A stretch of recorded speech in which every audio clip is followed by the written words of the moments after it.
శ్రీకాకుళం జిల్లా పాతపట్నంలో 10వ తరగతి ఫలితాల్లో ఉత్తమ ప్రతిభను కనపరిచిన 5 మండలాల విద్యార్థులను ఎమ్మెల్యే మామిడి గోవిందరావు ఘనంగా సత్కరించారు. ఈ సందర్భంగా ఆయన మాట్లాడుతూ విద్యార్థులు ఇదే స్ఫూర్తిని మున్ముందు కూడా కొనసాగించి ఉన్నత శిఖరాలను అధిరోహించాలని ఆకాంక్షించారు. వేదికపైన ఉన్న డిఈఓ గారు, ఉప డిఈఓ గారు, ఎంఈఓస్, వివిధ వాదాలున్న పెద్దలందరికీ పేరు పేరున నమస్కారాలు తెలియజేసుకుంటూ, నాతో వచ్చిన నాయకులందరికీ అందరు కూడా పేరు పేరున నమస్కారాలు తెలియజేసుకుంటూ, నా ముందున్న మీడియా మిత్రులకి, పోలీస్ డిపార్ట్మెంట్ వరకు కూడా నా నమస్కారాలు తెలియజేసుకుంటూ, నా ముందున్న తల్లిదండ్రులందరికీ కూడా అసలు ఒక మంచి ఆశయంతో మీ పిల్లలని నిజంగా ఒక మంచి ఆశయం చదివిస్తున్నారు. వాళ్ళ భవిష్యత్తు మనం మీ మీద కూడా ఆధారపడి ఉంటుంది. అందుకోసం మీ అందరూ కూడా హృదయపూర్వకంగా నమస్కారాలు తెలియజేసుకుంటూ, నా ముందున్న విద్యార్థులు అందరూ కూడా పేరు పేరున శుభాకాంక్షలు తెలియజేస్తున్నాను. ఒకటి నాకు గర్వంగా ఉంది. ఎందుకు గర్వంగా ఉందంటే, మనం మెగా డిఎస్ పెట్టేటప్పుడు కూడా మన నియోజకవర్గం నుంచి ఎక్కువ మంది సెలెక్ట్ అయ్యారు. చాలా మంది కూడా ఇక్కడ ఎవరైనా మెగా డిఎస్ సెలెక్ట్ అయ్యి టీసీ ఎవరు వచ్చారా అంటే మన నియోజకవర్గం యాంటరేట్ చేయడం ఎవరైనా ఉన్నావు మమ్మరు మెగా డిఎస్ మన నియోజకవర్గం నుంచి ఎక్కువ మంది సెలెక్ట్ అయ్యారు. మనకి ఇప్పుడు కూడా మంచి మెరిట్స్ తో మన నియోజకవర్గం నుంచి చాలా మంది టాప్ లో ఉన్నారు. నాకు ఒకటే ఆశయం, పిల్లలని ముందు పెడతాం, పిల్లలకి ఫ్రీడమ్ ఇద్దాం, పిల్లలకి ఫ్రీడమ్ ఇచ్చి తల్లిదండ్రులు కొద్దిగా వెనక్కి ఉందాం. వాళ్ళకి ప్రైవసీ ఇస్తే వాళ్ళు తప్పనిసరిగా మంచి స్థానంలోకి వెళ్తారని చెప్తున్నాను. నా లైఫ్ ఒక ఉదాహరణ మీ అందరూ చెప్పాలి. నేను 10th మంచి మార్కులతో పాస్ అయ్యాను, ఫస్ట్ క్లాస్ లో పాస్ అయ్యాను. నాతో ఉండే కాంతిరాజు మాస్టర్, శివకృష్ణ మాస్టర్, చాలా మంది గోవిందరావు మాస్టర్, ఇదంతా నా క్లాస్మేట్స్. మా అమ్మకేమో నేను ఒక్క కొడుకునే లేకలేక, మా అమ్మాయి ఎక్కడికైనా వెళ్తామంటే నా కొడుకుని దూరం పంపించడం, నాకొద్దు అని చెప్పి నా దగ్గరే ఉంచుకొని పెట్టుకుంది. దానివల్ల నేను 10th హైయెస్ట్ లో పాస్ అయినను, ఇంటర్మీడియట్ లో ఇన్స్టెంట్ లో పాస్ అయ్యాను. అంటే దానివల్ల కారణాలు ఒకసారి చూడండి ఎలా ఉన్నాయి. అంటే అతి గారాభం కూడా పిల్లల విషయంలో మనం కొద్దిగా తీసుకోవాలి.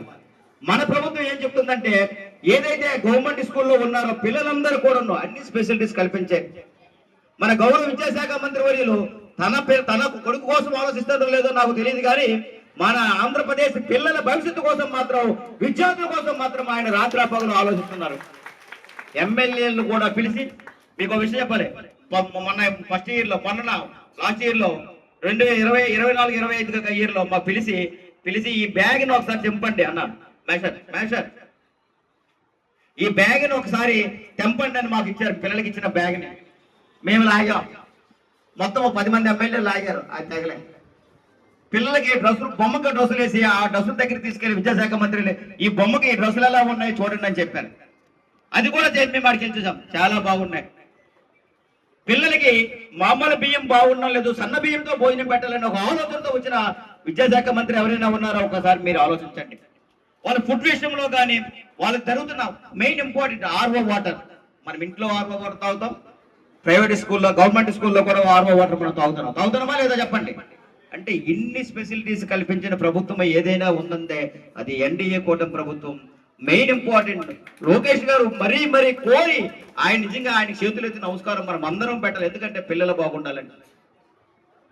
మెయిన్ అన్నారు తల్లికి వందనం. ఎంతమంది పిల్లలు ఉంటే అంతమంది పిల్లలు కూడా ఎడ్యుకేషన్ విషయంలో వాళ్ళందరూ కూడా డబ్బులు వేయడం అనేది మీకు అందరూ జరిగింది.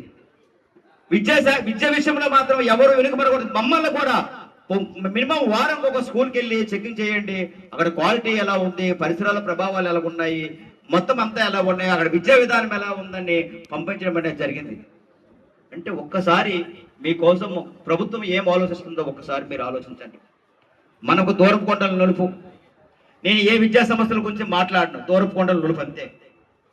మెయిన్ ఇంపార్టెంట్ చాలా మంది ఇప్పుడు చెప్పారు నాకు, ఎంతమంది గవర్నమెంట్ స్కూల్లో చదివిన వాళ్ళు ఐఏఎస్ అయ్యారు, ఐపీఎస్ అయ్యారు, ఎంతమంది దిగారు చెప్పండి.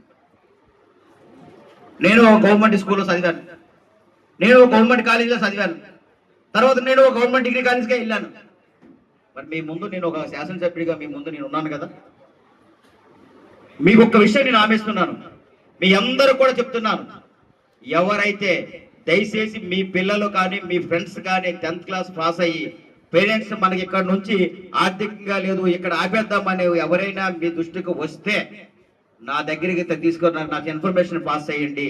మీ ఎంఈఓస్ ద్వారా కానీ, మీ టీచర్స్ ద్వారా కానీ, లేకపోతే మీ ఫ్రెండ్స్ ద్వారా కానీ, లేదంటే మా నాయకుల ద్వారా కానీ మీరు పాస్ చేస్తే ఆయన ఫీజు కట్టి నేనే చదివిస్తానని మీకు హామీ ఇస్తున్నాను. మీ అందరూ కూడా చదివిస్తాను. ఎందుకంటారంటే మనము తలసరి ఆదాయంలో కూడా వెనుకబడి ఉన్నాం. పాతపట్నం అనేది అభివృద్ధిలో వెనుకబడి ఉన్నాం, పూర్తిగా మనం వెనుకబడి ఉన్నాం. నాకు కొన్ని దగ్గర బాధ అనిపిస్తుంటుంది, మీకు చెప్పడం లేదు కానీ నా మీద ఏదో అవాకులు సేవకులు వేస్తుంటారు. ఒక మార్పుకు నాంది పలకాలి. ఆ మార్పు నాంది పలకాలంటే మీ చేతుల్లోనే అంతా ఉంది, తల్లిదండ్రుల చేతుల్లో ఉంది. చాలా మందిని చూశాను, చాలా మందికి రిక్షా కూడా రిక్షా తొక్కుకొని వాళ్ళ పిల్లల్ని చాలా మంది ప్రైవేట్ స్కూల్లో పెడుతున్నారు. వాళ్ళకి తెలియదు గవర్నమెంట్ వాల్యూ ఏంటంటే ప్రైవేట్ స్కూల్ వాల్యూ ఏంటనేది. ఈ రోజు లోకేష్ గారు కూడా చూడండి, ఒక మంచి నాంది. పిల్లలందరిది కూడా నువ్వు ఒక పేపర్లో వేస్తూ ఏ ప్రభుత్వమైనా చేసిందా? ఏ విద్యాశాఖ మంత్రి అయినా చేశారా? మీరు ఒక్కసారి ఆలోచించండి. నిన్ననే నాకు ఒక లిస్టు పంపించారు స్కూల్ డెవలప్మెంట్ కోసం, ఏ స్కూల్స్కి ఏమో అవసరం ఉన్నదనే ఒక లిస్టు నా దగ్గరకు వచ్చింది, మా నవీన్ దగ్గర ఉంది. దయచేసి ఇక్కడికి మిస్ చేసిన హెచ్ఎంఎల్ కానీ ఇక్కడికి వచ్చిన టీచర్స్ అందరికీ పేరు పేరున నమస్కారాలు తెలియజేసుకుంటూ ఒకటే విషయం, మనం అందే, మీ దగ్గర వేలాది మంది స్టూడెంట్స్ చదువుతారు.